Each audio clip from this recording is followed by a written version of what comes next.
famerava sika rehetrarehetra tratra ty alahady fa roapolo ny volana novambra ity manona ny fiadanan'i Jesosy tompo amintsika fampoavana faharoa ty andro voalohany amin'ny herinandro ity sika dia mametraka ny fiadanan'ny tompo manona fiadanan'ny tompo amin'ny sambatan'olona homanitsika riavako ny salamo fahavalo amby telopolo amby zato salamo fahavalo amby telopolo amby zato eo no hiderahantsika an'Andriamanitra fataontsika feontsika iobitsika hiderahantsika kasitrahantsika isaorantsika an'Andriamanitra ray zanaka fanamasina salamo fahavalo amby telopolo amby zato ny andininy voalohany sy ny andininy fahavalo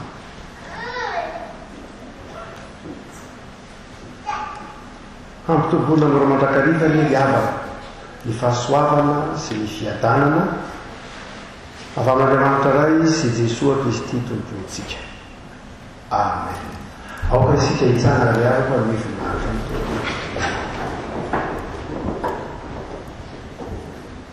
hideranao amin'ny foky rehetra eo anatrehan'ireo Andriamanitra nampifarazako anao hivavaka manandrify ny tempolinao masina ka hiderany anaranao no ny famindramponao sy ny fahamarinanao fa efa nanome voninahitra ny teninao ho ambony ny anaranao rehetra amen.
Ivavakasika tompo misotranao zay fa Andriamanitra velona ianao ary mahatonga anay ho velona hatrampamonjena amin'ny fahasoavanao ny amin'i Jesosy Kristy zanakao menao tombonandro zay menao fahasalamandro zay ary na eo aza ny ady sarotra na fisedrana zay lalovanay dia mitondra anay ho amin'ny fitaina mahatritrika ianao dia tonga eto an-tranonao zay tompo amin'ity alahady ity tsy misy mahay manatona anao raha tsy efa antsonao raha tsy efa asa ny fanahy masina dia mety izany tofonay anamasina anay hitahiranay amin'ny fanoratena tsara makofa efa fahasoavanao Jesosy ity fotoana iarahana amin'ny voninahitra anao ity noho Jesosy Kristy mpamonjy anay amen. Aoka hipetraka ireo riavako aoka onotsika amin'ny fanajana riavana ny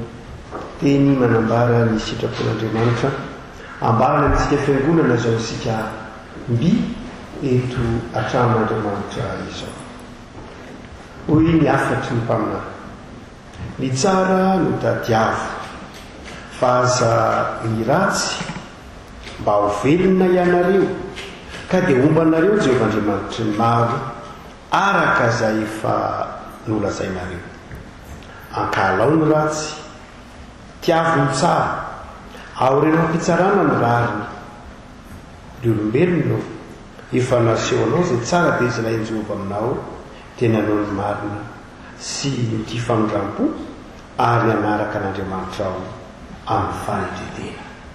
Sambatra ny mahitsy lalana izay mandeha araka ny lalàna Jehova. Sambatra izay taminy. Amen.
Ny sitrapon'Andriamanitra nambarany Amosa mpaminany teo ry afaka mitao antsika manao hoe tadiavo ny tsara. Dia namaly kosa inika mpaminany manao hoe efa naseho anao izay tsara. Dia izao ihany ny manao ny marina, ny ho tia famindram-po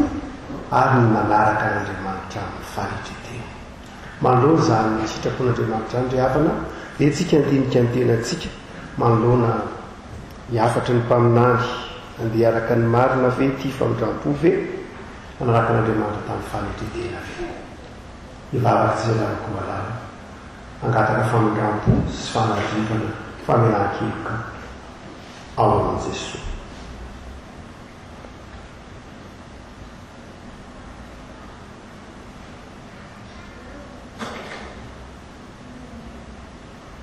Tompo,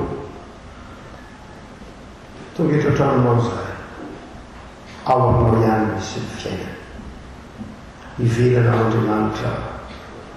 saritsari-piainana ny farany fahafatesana.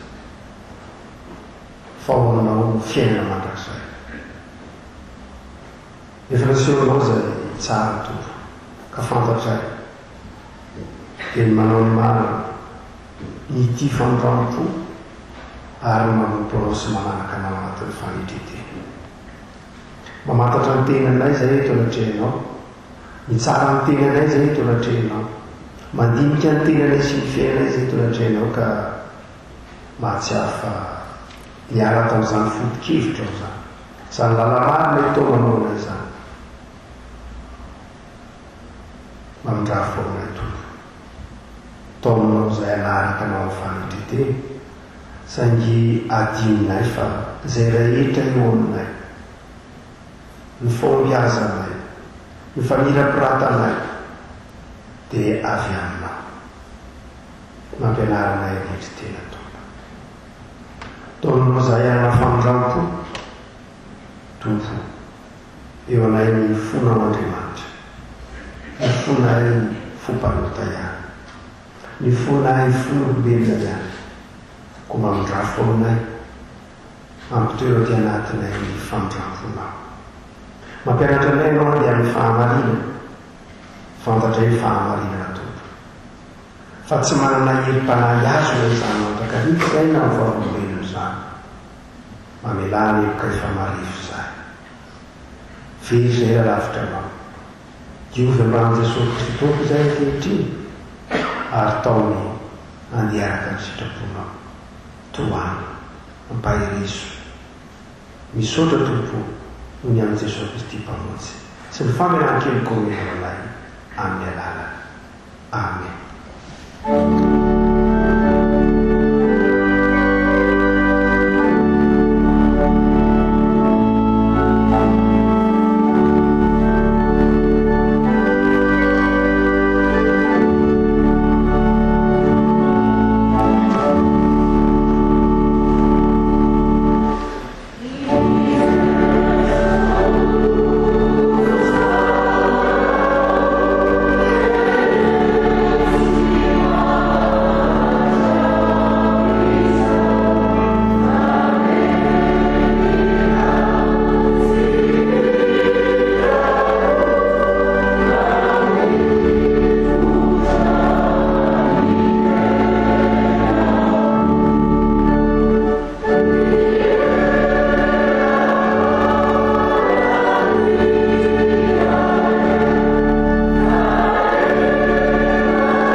fotoana izay anambarana ireo raharaha voaray isika nefa mialoha izany dia andeha aloha isika iombom-bavaka. Andriamanitra rainay io miantso ny anaranao ny anaran'i Jesosy Kristy izay fiangonanao ary misaotra anao izahay raha io fahatsapanay tokoa ny habeny fitiavanao sy ny famindramponao amin'ny fiainanay sy amin'izay kasainay rehetra. Fikasana ihany anefanao anay tompo fa raha toa misy izay tanteraka dia noho ny fahasoavanao. Koa mianto aminao izahay raha toa ka sitraka dia omeo hery sy fahendrena izahay anatanterahanay izao asa kasainay izao dia samy asan'ny fanamasina anay izay manana anjara amin'izay asa tolotra ao tanterahanay mba hitombonay rehetra amin'ny finoananao izay andraikitra tanterahanay dia ekeo mba ho fijoroanay vavolombelona fitiavanao. Misaotra raha io. Amen. Ny anomboantsika ny raharaha dia taratasy avy any ivelany. Ny fiangonan'i Jesosy Kristy eto Madagasikara fanasana komity ny fankalazana jobily volafotsy sy fisotroan-dronono. Fa nitondranay nivoaka ho amin'ny fitahiana mahatretrika ianao. Salamo fa 620 andiny fa 12. Ny filoha sy ny birao ary ny komity ny fankalazana dia manasa antsika hanatrika ny fankalazana an'Andriamanitra noho ny jobily volafotsy sy fisotroan-dronono any Andriamatora Valomanana Andrianangali Zafy Richard Mivady samy tanterana ao amin'ny FCKM Rasalama Martiora Ambohipotsy ny sabotsy fa 20 novambra 2024 amin'ny 7 sasany maraina sy alahady fa 17 novambra 2024 amin'ny 1 sasany sy amin'ny 7 sasany. Ho voninahitra Andriamanitra ny fanotronanao ny fotoana. Avy amin'ny fiangonan'i Jesosy Kristy eto Madagasikara sampanasa fitoriana ny filazantsara rantsana vehivavy sakaizan'ny asa fitoriana ny filazantsara. Ry havana ho aminareo mandrakarivany ny fitiavan'ny tompo. Isaorana ny tompo ry havana fa tafavoaka tao anatin'ny fiboana isika ary ny famindram-pony no nato izao antsika. Ko fifaliana ao anay birao ny rantsana vehivavy sakaiza eo anivon'ny AFF FUIB no miantso antsika AFF sy Dorcas isampitandremana anatrika ny fivoriam-be farany amin'ity taona ity. Izany dia ho tanterana ao amin'ny FCKM Ambatomena ny zoma fa 17 novambra 2024 amin'ny 8 sasany ka hatramin'ny 20 atoandro koa ifanentana isika. Ny anjaran'ny FCKM Ambohitantely dia ny famakina ny fanekena taloha amin'ny soratra masina. Avy amin'ny Université FCKM Maravedjona sampana fahasalamana mahay ny zavatra rehetra aho amin'ilay mampahery ahy. Filipianina 4:7-10. Ho aminareo any ny fahasoavana sy ny fiadanana avy amin'Andriamanitra raintsika sy Jesosy Kristy Tompo. Amen. Noho ny fitahian'ny Tompo dia feno 5 taona izay no nitsanganan'ny Université FJK Maravelojona sampana fahasalamana ary efa namoaka mpianatra nahazo lisansa miisa 900. Koa fifaliana ho anay no mampandriantsika fa misokatra ny fisoratana anarana ho amin'ny taom-pianarana 20 raiky amin'ny 20 Ireto avy ny sampam-pianarana misy: infirmier anesthésiste, infirmier généraliste, technicien de radiologie, maïotique, sage-femme. Ny mpianatra ho raisina amin'ny taona voalohany dia ireo izay manana mari-pahaizana baccalauréat. Ho raisina amin'ny taona faharoa L2 avy hatrany ireo nianatra tany amin'ny toeram-pampianarana ambony momba ny fitsaboana, faculté de médecine, ka nahazo salanisa faran'ny taona mahery ny 19 kanefa tsy afaka nitra L2 noho ny toerana voafetra. Ireo izay mitady fanazavana fanampiny dia afaka manatona eny Ambatobe-Vanja, toerana misy ny université, na miantso ireto laharan-tariby manaraka ireto: 034 28 292 24, 034 84 472 22. Misaotra tompoko. Ho an'ireo raha avy eto amintsika ihany kosa avy amin'ny antoko fitiavana. Ny fanomanam-panahy antoko fitiavana andraisana ny asa volana Desambra 2020 dia tanterahana ny Alahady 20 Novambra amin'ny 10 ora amin'ny akany Andriamazato Richard. Koa manentana anao dekona sy olona antoko fitiavana ho tonga maro. Avy amin'ny fiandraiketana kosa indray, fiantsona avy amin'ny fiandraiketana ara-panahy. Antsoina ny mpikambana rehetra ao anatin'ny fiandraiketana ara-panahy ho tonga monjy ny fivoriana izay tanterahana ny zoma 17 Novambra 2020 ao amin'ny 12 ora ao amin'ny akany ho ny mpiandraikitra. Avy amin'ny sampana kosa indray, ny sampana sekoly Alahady. Fifaliana ho an'ny sampana sekoly Alahady no mampafantatra antsika kristianina mpiara-miombavaka eto amin'ny FJK Mambodately fa ankalaza ny 5 taona izy ireo. Ezika maro no tanterahany ary manasa anao an'izao anaraka tsy tapaka ny vaovao ny sekoly Alahady. Ny ezika goavana amin'ny volana Oktobra 2020 dia nisy eo an-tsehatra koa dia izao izy ireo dia manasa antsika mpanatalenta eto amin'ny fiangonana. Afaka miaraka amin'ny lalao amin'izy ireo mba hisoratra anarana ao amin'ny Facebook sampana sekoly Alahady FJK Mambodately na aty amin'izao sekoly Alahady, na iantso ny lavana 032 02 000 31 farafatarany ny Alahady 20 Desambra 2020. Ireto avy ireo mpilalao tadiavina: olon-dehibe, tanora, maimira, saisa miseho sehatra, hitahana, anjara sehatra, ray aman-dreny, mpitandrina, dokotera, tanora STK, mpisehatra tsotra. Manantena antsika sahady izy ireo hiaraka hifanotrona aminy. Misaotra indrindra dia mbarosoa ho an'ny mbarosoa antsika rehetra eo ambany fitahian tompo mandrakarivo. Avy amin'ny sampana Dorcas. Ilazana isika mpikambana Dorcas fa ao amin'ny seminaire Ambatobe-Vanja isika no mamerina ny fotoam-pivoriana mamarana ny fotoam-pivoriana amin'ity taona ity, manomboka amin'ny 2 ora ny fotoana ny fampilaza.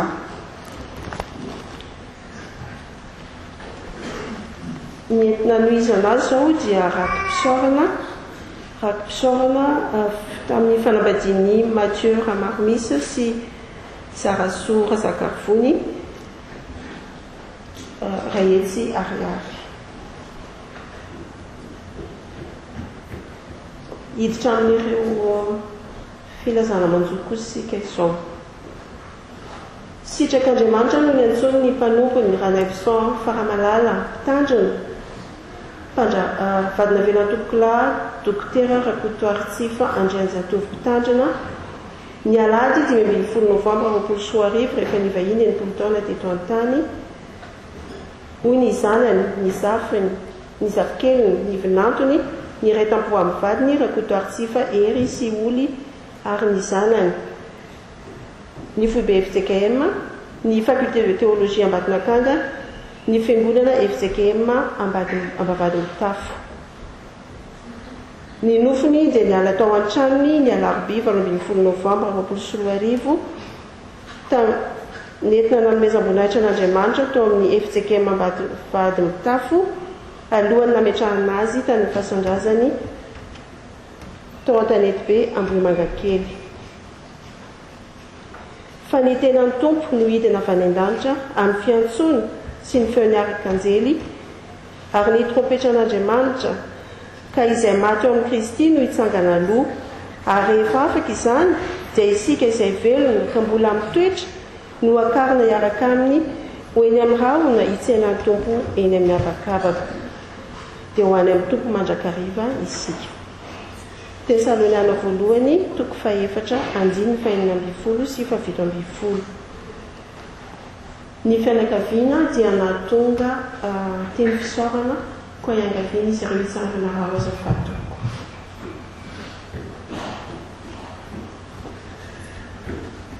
Fa Andriamanitra tsy marina anadino ny asanareo sy ny fitiavana izay nasehonareo voninahitry ny anarany. Hebreo 4:9-10 tapany A. Rehefa malala amin'ny tompo ny zanany sy ny fianakaviana manontolo dia manolotra ny fisaorana sy fankatelemana feno ho an'ny mpitandrina sy ny fiangonana Ambohidately tamin'ny sorehetra nataonareo sy ny fitondranam-bavaka tamin'ny fotoana nanaovana ny fitsaboana sy tamin'ny fodiamanitra ny mpitandrina fahamalalarana Efeso Rakotoaritsifa. Andriamanitra manakare-pahasoavana ny momba sy hitay anareo amin'ny asa tsara rehetra izay niantsony anareo ho an'Andriamanitra irerany ny voninahitra sotra toko afaka mipetraka ianareo. Ny fianakaviana dia efa natonga fararakitra amin'ny finoana sy ny fanantenana fitsanganantena maty no ampandrenesana ianareo ny fodiamandry ny andriana Andria Mizaha Rasandy Malala Loolona ny alakamisy 20 novambra 2021 rehefa nivahiny 7 taona teto an-tany ho ny zanany ny zafikeliny ny zafiafiny ny ray tampo aminy. Ny nofony dia niala tao an-tranony tao Soavin'ny Merina ny sabotsy 17 novambra nentina nanomezam-boninahitra an'Andriamanitra tao amin'ny FJKM Soavin'ny Merina mialonona nafenana azy tao amin'ny fasan-drazany tao Soavin'ny Merina. Fa izao dia ny eo akaikin'Andriamanitra ny mahatsara. Salamy 7:70 andiny 7:20. Ny fianakaviana dia efa natonga fararakitra amin'ny anaran'ny tompo. Amin'ala lehibe no ampandrenesana ianareo fa ny ava-malalanay Rasolofo Malala Rivoniaina Alain Deconne dia natsony ray ody any aminy tamin'ny 20 novambra 2021 rehefa nivahiny 5 taona teto an-tany. Hoy ny vadiny, ny reniny, ny rafosany, ny ray tampo aminy, Andriamiary Lanto Heriniaina sy Chantal ary ny zanany mianaday avy.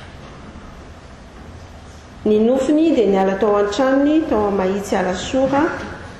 ny sabotsy 20 novambra ary nentina natao veloma farany nanomezan'Andriamanitra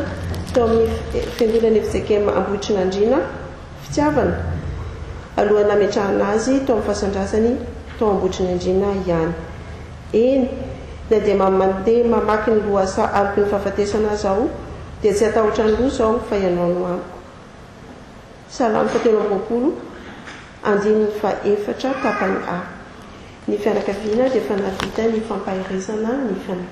fiangonana dia efa navita fampahirizana ny fianakaviana. Ny amaranantsika azy dia fiantsona fanambadiana. Inzay ny feon'ilay malalako indro tamizy ka miantsambontsambotra eny an-tendrombohitra ary mitsambikimbikiny eny amin'ny havoana. Toy ny Kenan Solomona 2:9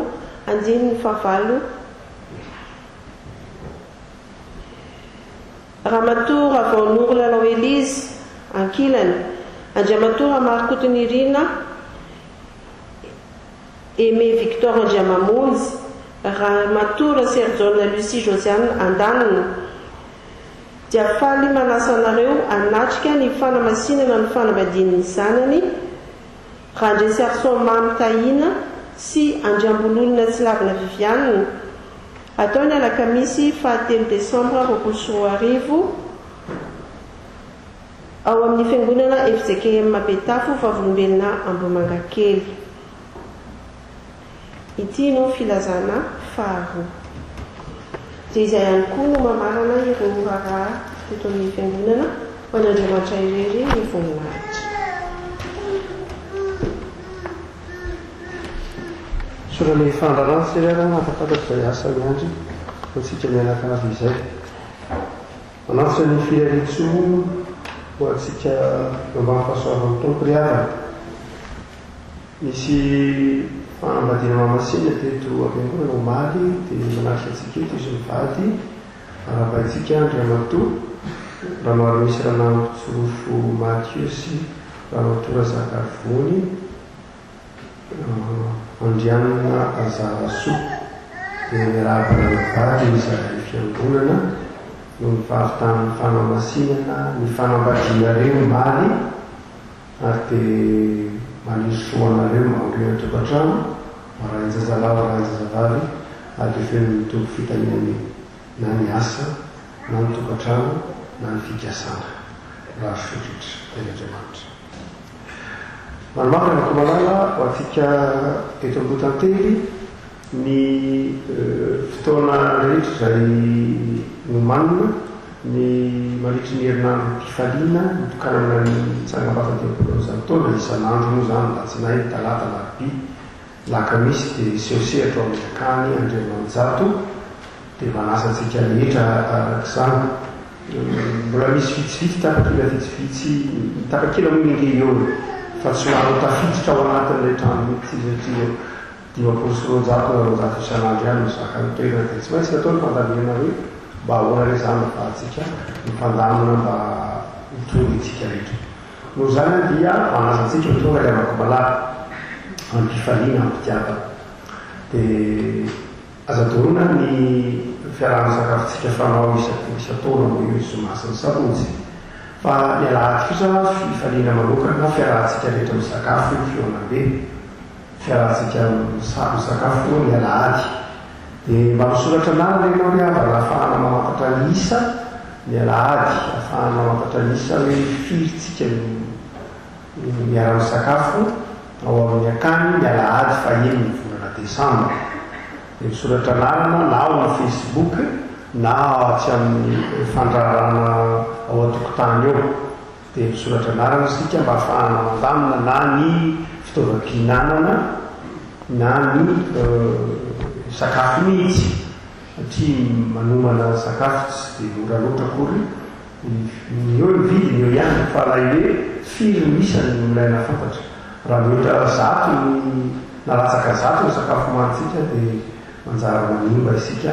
na mifampitondra henatra no zany dia misorata anarana zay mety hoe zato eky so fantatry mila hoe ao fa tena tsy fantatra mihitsy ry havana ty be dia be tsika no zany dia aleo soatra rarana ihany teny zao ahafahana manao ny budget fandaminana rehetra tandrifana zany fiarahana amin'ny sakafo mialahady ny taranaka izany. Ndao ary rosy firavako malala fanatera-vokatra ny zomasiny sabotsy 4 sy ny 5 Desambra moa no tsena be taranaka eo amin'ny trano ivady efa anatratra telo amin'ny telopolo anaty izy zao na 5 amin'ny telopolo anoany misy any trano eva dia ao anatin'izany ny vokatra teritsika isaky lialahady manetra vilanao vamba manatika vokatra tsika afaka tsika ao anatin'izany fampirantiana ny tsena be ny taranaka izany mandritry ny volana mandritry ny roandro ny volana Desambra.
soratra masina aoka tsisy isy eo foana eolatrinan'i Jehova tsy mitondra fanatitra.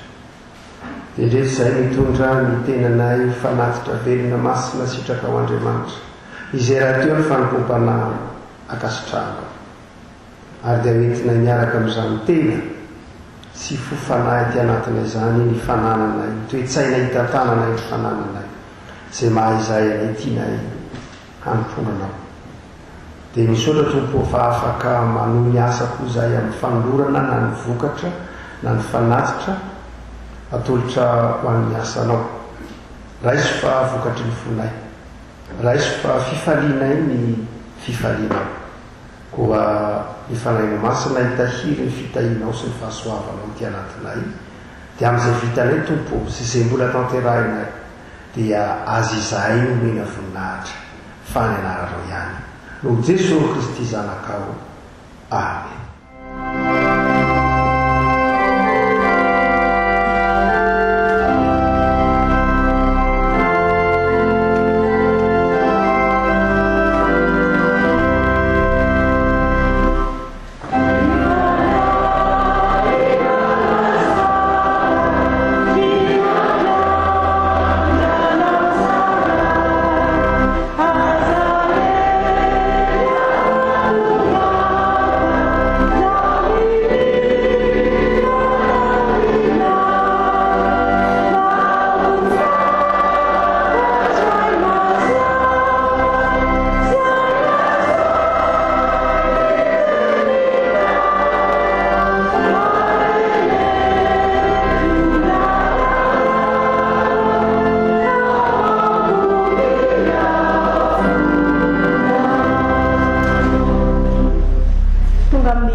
Sy amakina ny teny soratra masina isika izany dia vitantsika ao amin'ny fanekena taloha tantara faharoa toko 720 ny 10 ka hatramin'ny 720 farany. Fa mialoha izany dia mbola hivavakitsika. Jesosy Kristy Tomponay, ianao ilay teny tonga nofo, dia misaotra anao izay Tompo fa mbola afaka mandray ny teninao amin'izao ora izao. Ny teninao tokoa no ero anay, manasitrana anay, mamonjy anay ary indrindra mampitombo ny finoanay. Ko mangataka izahay Tompo ny fiasan'ny fanamasinao aty anatinay tsirairay avy,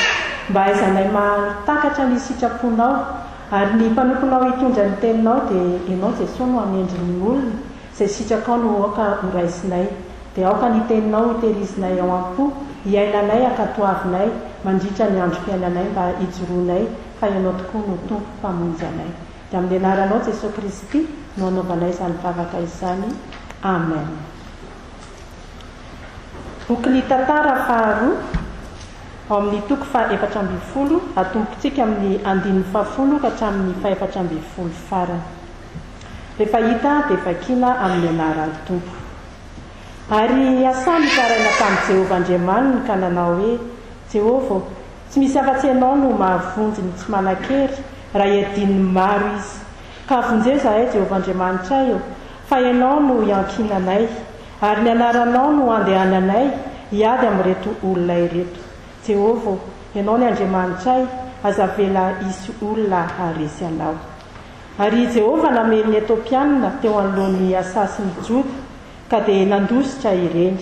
Ary asasin'ny vahoaka teo aminy nanenjika azy hatrany Gerara, ka dia napatesana be ny Etiopiana ka tsy naharina intsony. Fa voaringana teo alohan'i Jehovah sy ny miaramilana izy ka nahazahoan'ny Joda babo betsaka.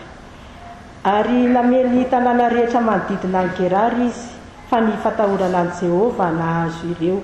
ka nobabony ny tanàna rehetra fa be ny babo tao. Ary namely ny valy izy ka nahazo babo betsaka, dia ondry amanosy sy rameva ary dia niverina ho an'i Jerosalema izy. Mbola hitoy ny vato-teny.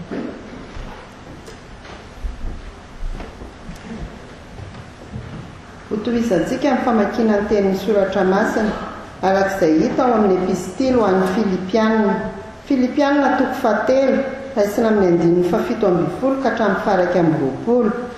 Filazantsara araka ny Marka toko 7 raisina amin'ny 4:20 ka hatramin'ny 7. ry rahalahy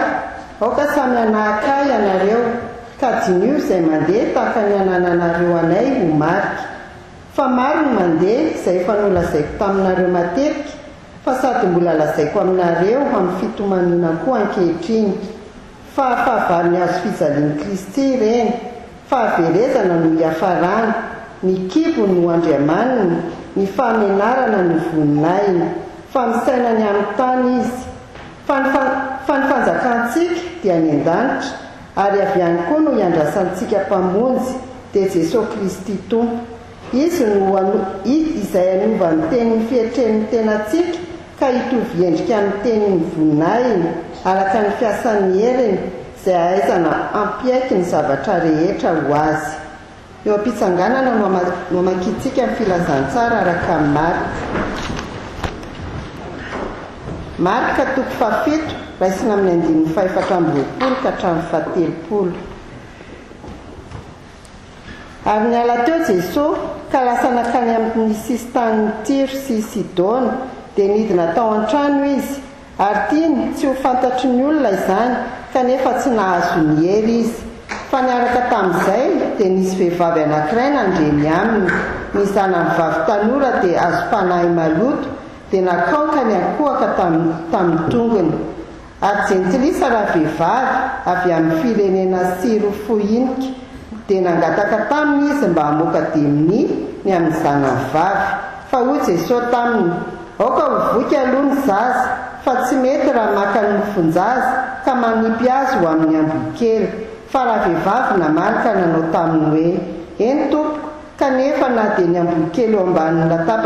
ambany latabatra azy dia mba mihinana sombotsombo ny mofonjaza ihany dia hoy Jesosy taminy noho izany teny izany mandehana ianao efa nivoaka tamin'ny zanakao vavy ny demoni ary tonga tao an-trano raha vehivavy dia hitany mandry teo ambonin'ny farafara ny zanavavy ary ny demoni dia nivoaka taminy. Ray masonao manamasinanay amin'ny fahamarinana ny teninao ny fahamarinana. Amen.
Mbola paritany tompo toetra moloatrany ny fahasoavan'i Jesosy Kristy tompo sy famonjy-antsika. Ny filazantsara masina araka ny Marika 7 ny 420 ka hatramin'ny 7 no anakinantsika ny toroteny-driavako. Marika 7 ny 420 ka hatramin'ny 7. Jesosy izay tantara eto riavako dia misy endrika tsy dia mahazatra loatra ny fifandraisany amin'ny olona no aseho. Jesosy tonga tany amin'ny tany Tiro sy Sidona ary dia nisy vehivavy jentilisa iray tonga tao aminy nangataka mba hositrano ny zanany satria marary, satria ity vehivavy ity dia nahita ny fanasitranana maro nataon'i Jesosy ary dia mba tonga tao amin'i Jesosy mitondra ny tsy fahasalaman-janany vavy izay azo ny demoni ka tsy afaka hanatona ny Jesosy mihitsy fa izy reniny no hitondra ity zaza ity eo amin'i Jesosy ny fangatahana. Ilay zaza, ilay vavy kely zany dia tsy voalazo ola anatinan'i Jesosy fa vo ny demoni ka karazan-drazany tsy afaka manira tena fa mety mienjy mihitsy aza na tahaka ny hitantsika miokana ataon'ny Marika ihany manjenjena ary de lay vehivavy no taraina tamin'i jesosy lay reniny zany mba azitra anaty zanany vavy ty de ho jesosy tsy mety ny anipazana ny mofonjaza amin'ny ambo de o lay renim-pianakaviana manao hoe ka na izany aza ny ambongy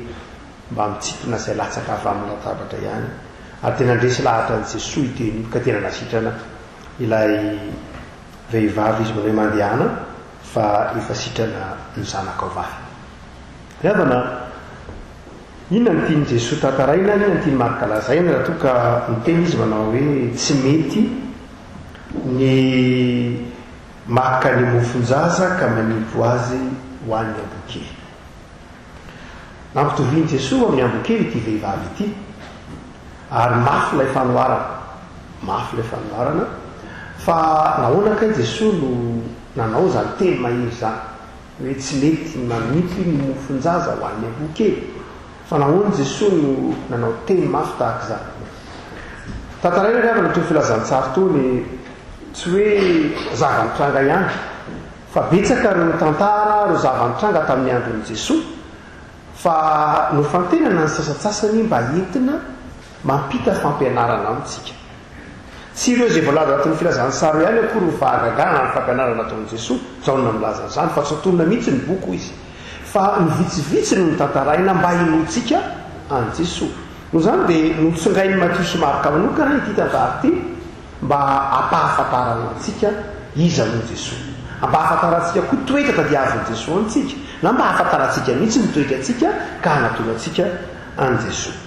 eto ny afaka malala dia tantara n'ilay vehivavy siro foinikianina ny siro foinikianina dia fireneny zay civilisation na maromaro koa foinikianina dia Phénicie fatatsika dia ity vehivavy ity zany dia Phénicianina izay tany amin'ny faritra Tiro sy Sidona raha nijery tsara ny salitanin'ny Palestina ireo dia manamorona ny ranomasina Tiro sy Sidona ary efa tsy ao anatin'ny faritanin'ny Jodea tsony izy efa tsy ao anatin'ny faritanin'ny Jiosy tsony izy fa efa miataka faritany Jetilisa zany Tiro sy Sidona faritany Phénicianina izy io ary dia tsy mahagaga raha tonga ity vehivavy Phénicianina ity natao hoe siro foinikianina izy satria mizara roa ny Phénicianina misy ny Phénicianina ny Syrie ary misy ny Phénicianina ny Libye fa ny Phénicianina ny Syrie dia ity vehivavy ity zany dia miteny grika tsara izy ary mivolavolaina atao anatin'ny kolotsaina grika diga zany mirafitra ao anatin'ny saina ity vehivavy siro foinikianina ity matonga tsy riny marika tsara ny hoe siro foinika izy dia milaza reto tsy anatery reto ny sainy sy ny fahalalany manaraka ny kolotsaina grika ny toetrany sy ny finoany manaraka ny kolotsaina Phénicianina dia hoy Jesosy mantsy ity vehivavy ity raha nangataka izy manao hoe tsy mety raha toa ka maka ny mofonjaza atsipy ho an'ny Phénicianina kely zany eo dia ny Phénicianina ahoana ny akanany mofony jiosy ka atsipy ho an'ny Phénicianina inona dika zany teny zany rehefa ko malala sotra be mihitsy mazava io ny Phénicianina dia foko guerrier foko piady ary tsika mahatadidy le sambo romanina misy galaire reny fa ny Phénicianina dia isan'ny tompon-daka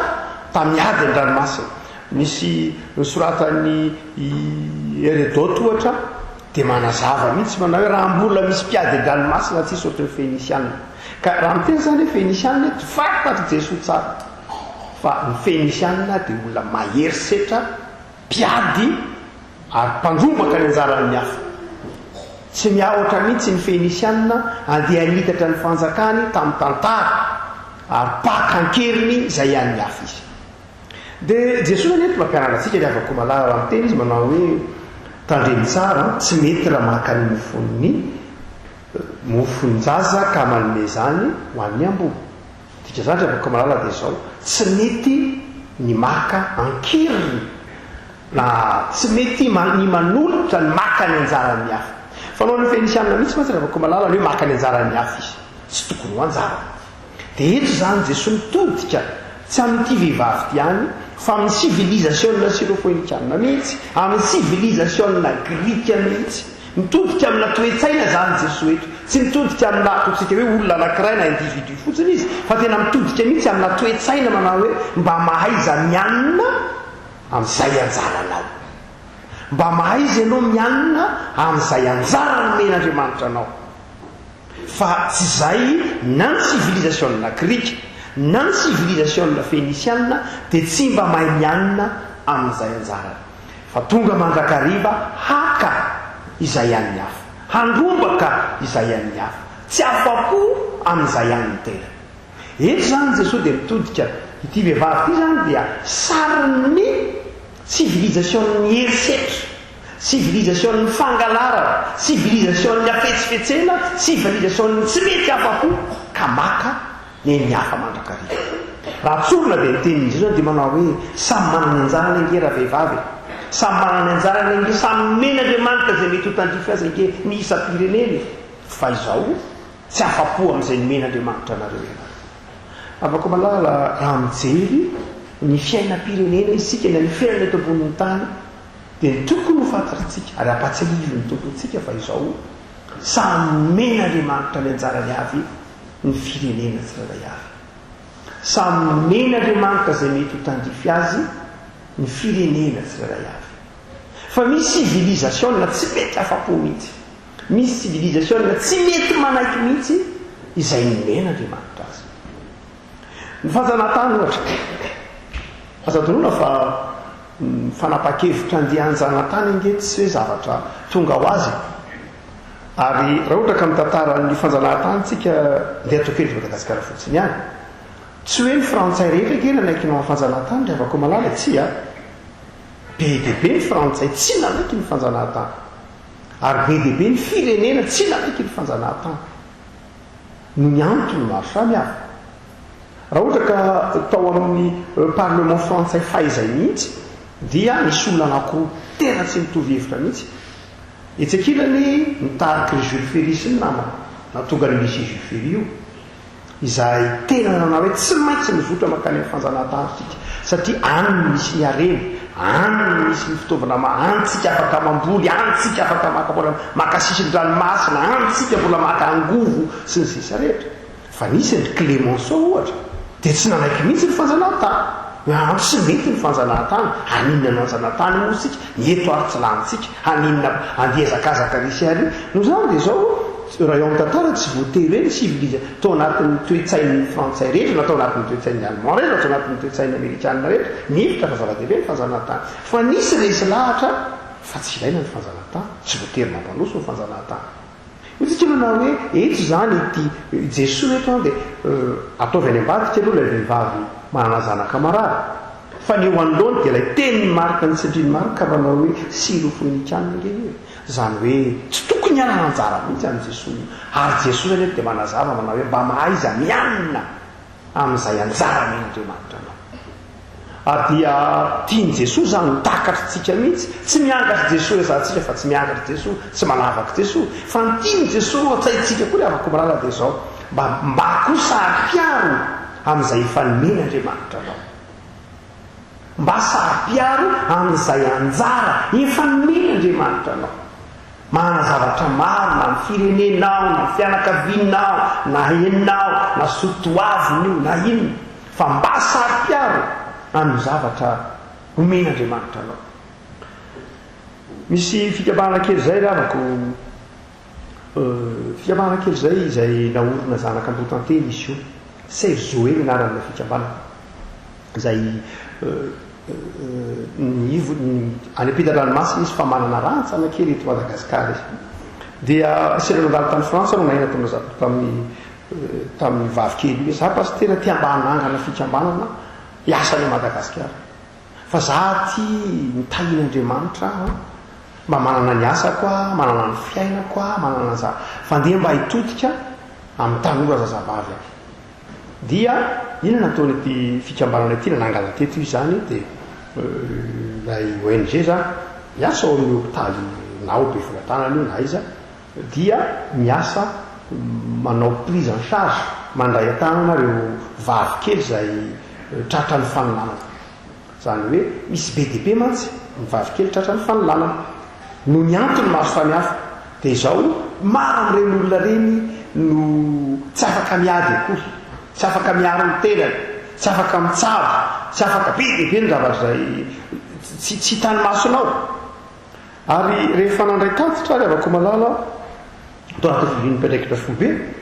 mandray tatitra avy amin'ny sodam-paharitany, avy amin'ny président synodaly, avy amin'ny fitandremana ambanivohitra dia mahita toe-javatra oram-piarahamonina tahaka izany mihitsy. Ary mampametra-panontaniana hoe move isika tena sary-piaro amin'ny taranaka e, move tena mba sary-piaro ve isika malagasy, sary-piaro amin'izay ho an'ny taranaka isika, amin'izay zavatra navelan'ny ny tompo ny mena Andriamanitra, na namela velan'ireo ray aman-dreny, na navelan'ireo zokintsika, move tena sary-piaro amin'izany isika. Ary izay tiany Jesosy asehoety rehefa malala tsy manambany an'ilay vehivavy izy sanatry tsy manambany loatra nyity vehivavy siro fonikanina ity Jesosy eto raha miteny aminy manao hoe tsy mety a ny maka ny mofony zaza ka manipy zanany kely tsy a fa mitodika amin'ilay civilisation afetsifetsena civilisation mpangalatra izy ka tia metraka amin'hoe mba sary-piaro amin'izay zavatra men'Andriamanitra anao, mba sary-piaro amin'ny anjara men'Andriamanitra anao. Afaka malala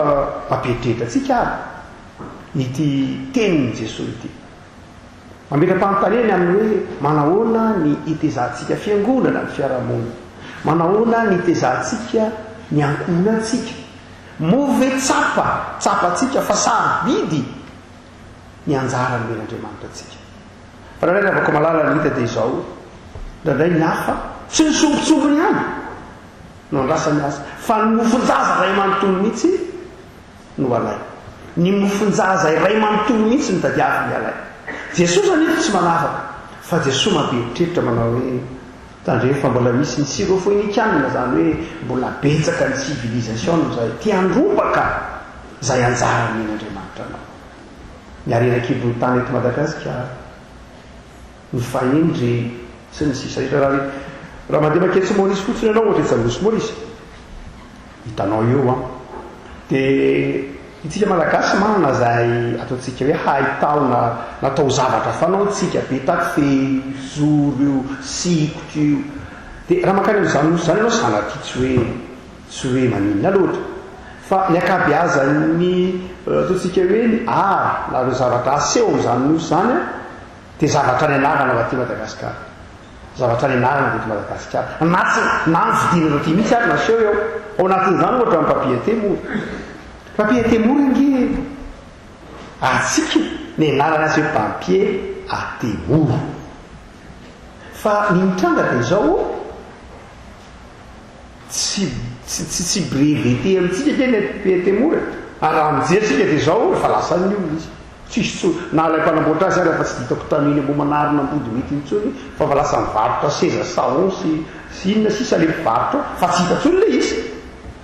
ary dia very le vaiza manao very ray sotoavy nefa ny tsy hoe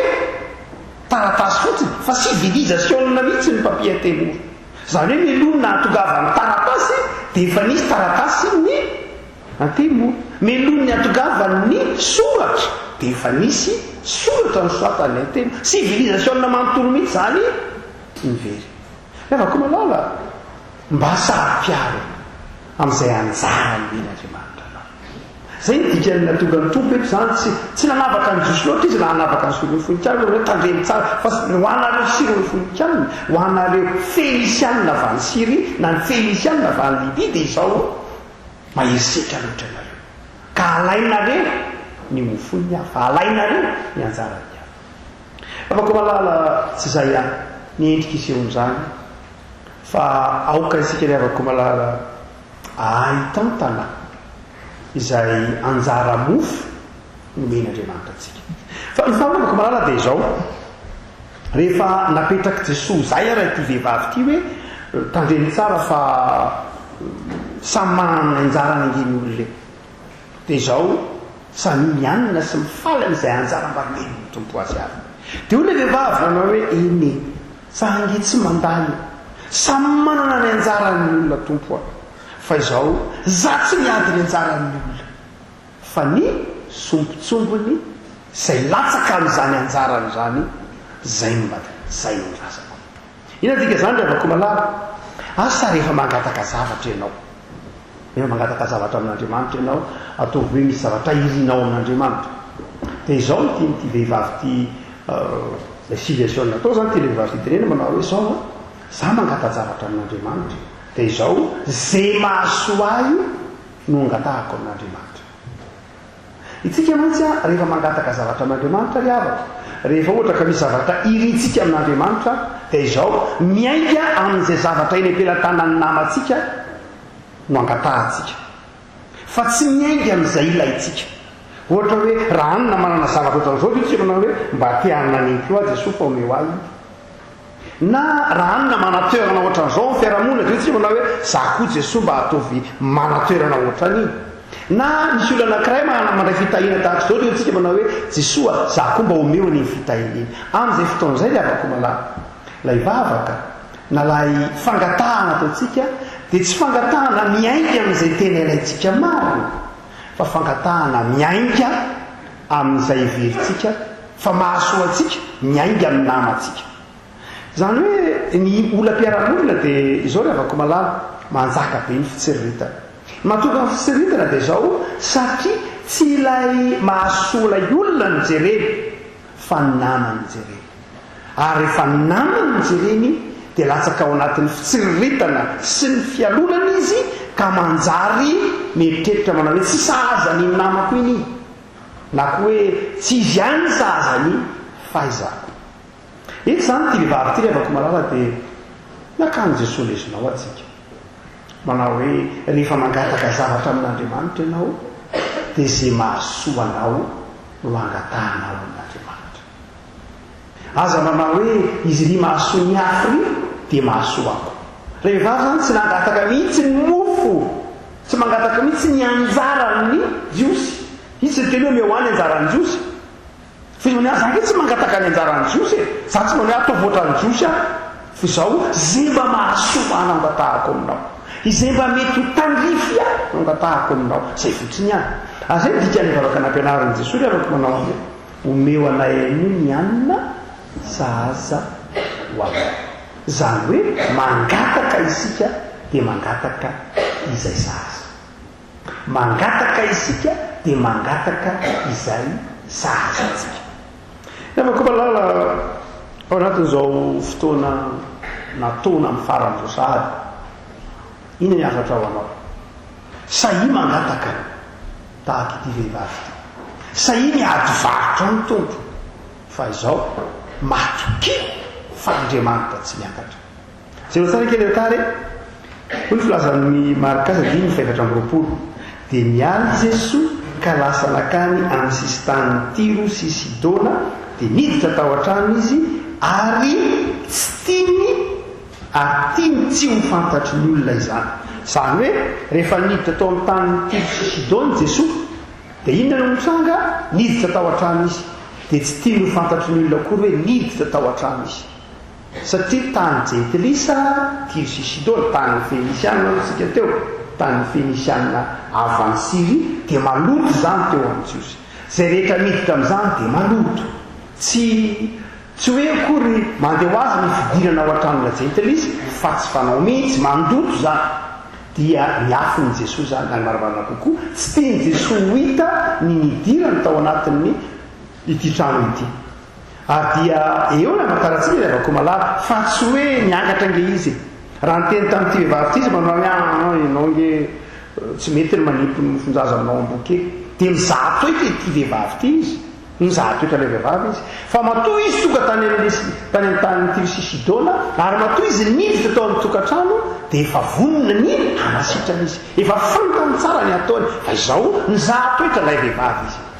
mba hatonga ity vehivavy ty atsiary manao hoe zay anjarako zay mahasoana angatahako aminao ny diako varotra aminao tsy ady varotra aminao a ny ampitovinao amin'ny ranony tsy ady varotra aminao a ny aka ny anjarany ranony tsy ady varotra aminao a ny androbaka ny anjarany ranony tsy ady varotra aminao a ny anao an'izao amin'izay anjara tokony ho andranony fa ny angatahako aminao izao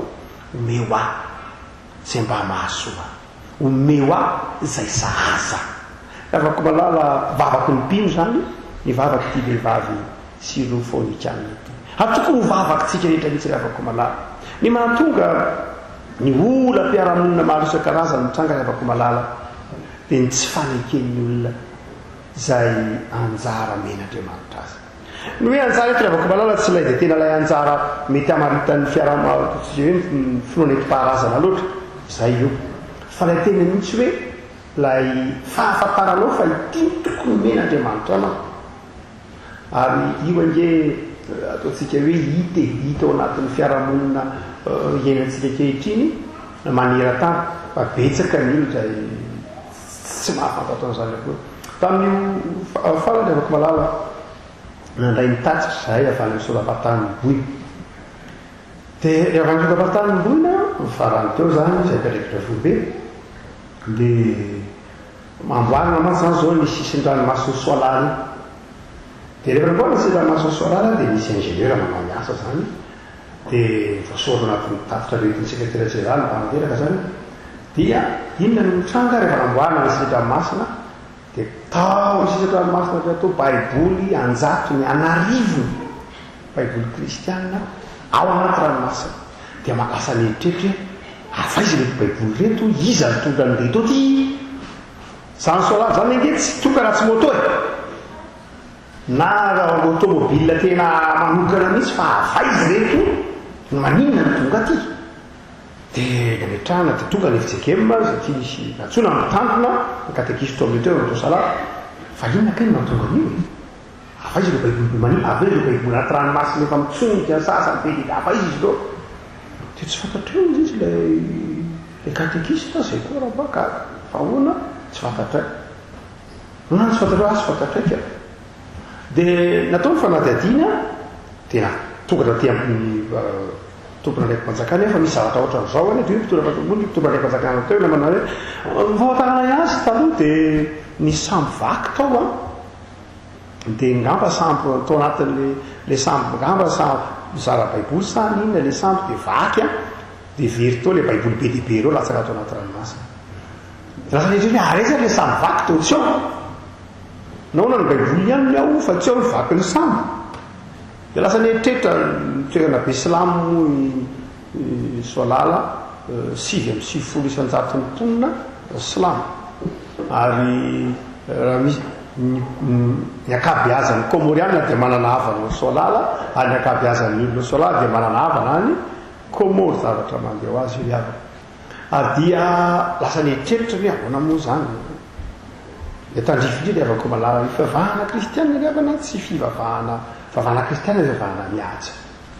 vahana kristianina tsy mba fivavahana manao ohatrany toetra n'izao tontolo zao ina toetra n'izao tontolo zao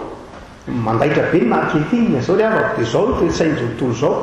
ary tsy zay ny fivavahana kristianina manaratsiny amin'ny hafa na manimba ny amin'ny hafa mba hazahoana na hisondrotana tsy toetraina kristianina mandray tsy fivavahana kristianina fivavahana kristianina tsy mandany androny milaza zay maharatsy ny fivavahanao mba hahatonga anao hiala ho aminy tsy zany tsy toetra kristianina tsy hoe aratsiko fivavahana io na potehako fivavahana io na potehako fiainan'olona io na ravako fiainan'olona io mba hananako zay tsy tiany Jesosy teto fizavany hoe tsy mety raha ohatra ka za anjara tokony ho an'ny hafa no menanao fa tsy mety ka tsy mety raha hoe potehinao na nona ny hafa na simba ny fiainan'ny hafa mba azahoana ho anao tsy mety zany na hanombinana ho anao fa samy ianina amin'ny anjara men'ny tompo azy fa samy manana zay mety ho tandrify azy ary io afaka malala aretiny nandrany fa nalasa areti-piaramonina kehitreo tsy hoe mba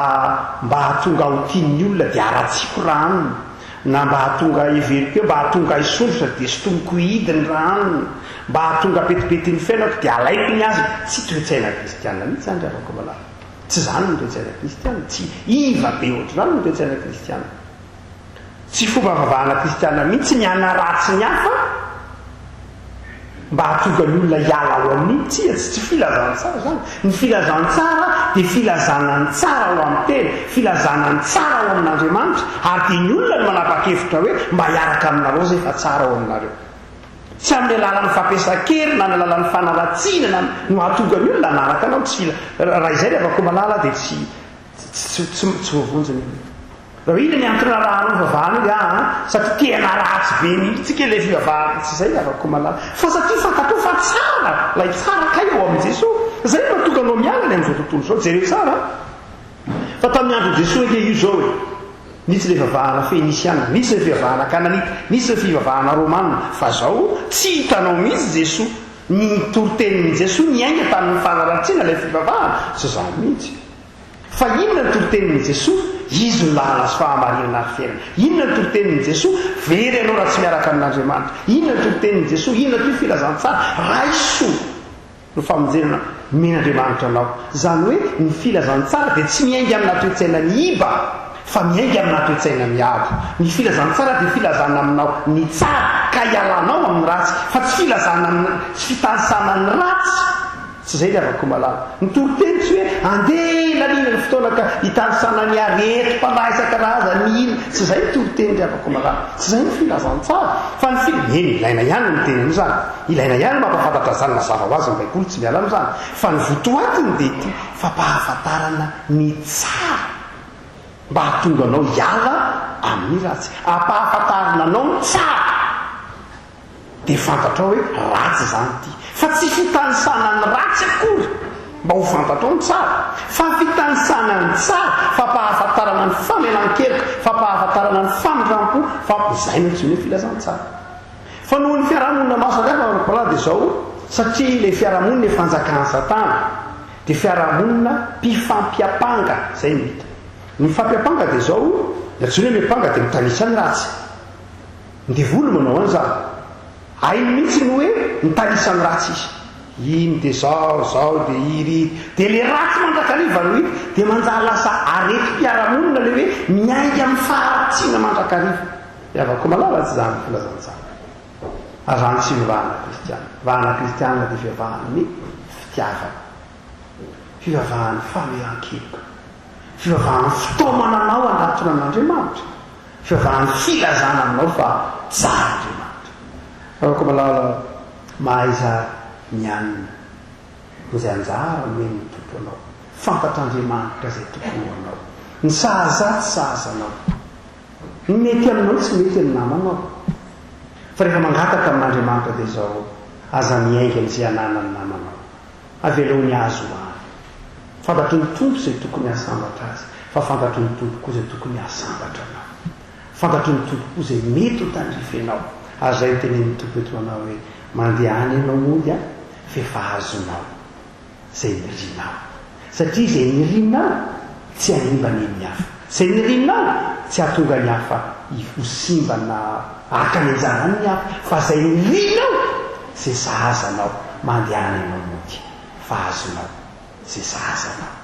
eny araka malala miala eto tramin'Andriamanitra anao amin'ity alahady faraparana ny volana farakabiny folo ty ho azonao ane zay irinao satria zay irinao dia sahazanao zay irinao dia tsy hanimba ny hafa na hanimba ny fiainany ny hafa fa zay irinao dia zay asambatra anao zay manome voninahitra an'Andriamanitra ivavatsika liavako tombo zoranao zay fa Andriamanitra iendrenao Andriamanitra fitiavana ianao ka nizara sy manome zay rehetra reto ho tandrify ny sambatan'olona ny isam-pirenena ny isam-pianakaviana tsy akasitrahanao ny esosetra tsy akasitrahanao ny fandrompahana ny mihafa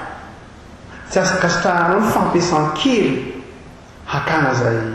anjara sy fitiavana sy fahasoavana efa nomenao ny hafa mampianatra anay ny tompo ho saro-piaro amin'izay fitahipasoavana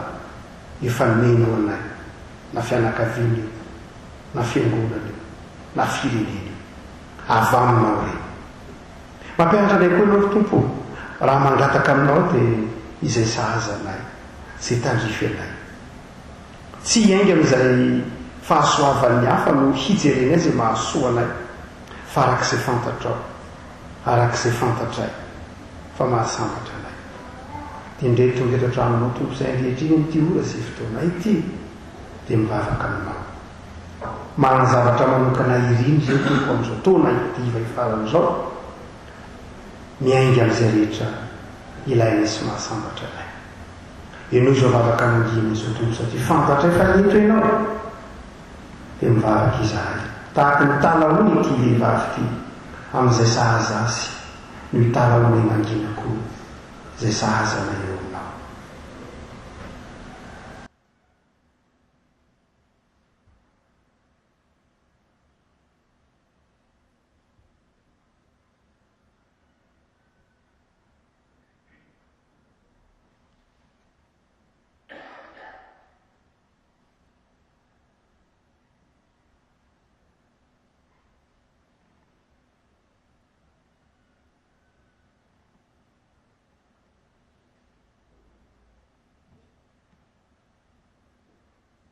Tompo, jereo ny tanindrazanay, jereo ny isa tokantrano, ataovy mahay mangataka izay sahaza aminao Andriamanitra, ataovy mahay mianina amin'izay menao sy tandrify azy vokatry ny fisasara sy ny fitahipasoavanao, ataovy mahay manaja izay menao ny afako azy, ataovy saro-piaro amin'ny sotroavina, amin'ny taranaka, amin'ny arenany menao ny tanindrazana izay. Jereo ny fiangonanao, terizo vavolombelonao, tonga eto izahay ho an'izay marary sy trano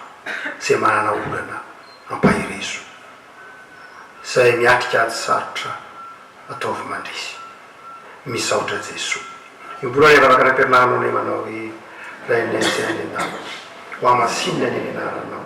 ho tonga ny eto fanjakanao, atao any sitraponao ety an-tany tahaka rehetanitra, omeo anay ny anana sahaza ao anay, ary mamelany elokay tahaka namelanay izay meloka taminay, ary aza mitondra anay amin'ny fakapana, fa manafahanay ny ratsy, anao ny fanjakana sy ny elo, ary ny voninahitra mandrakizay. Amen. Raisy mitsotra. Asoavan' Jesosy Kristy Tompo, ny fitiavan'Andriamanitra ray, ny firaisana sy ny fitahipasoavana ao amin'ny fanahy masina ho aminareo. Ho an'Andriamanitra irery ny voninahitra, amin'ny anaran'ny Ray sy ny Zanaka ary ny fanahy masina. Amen.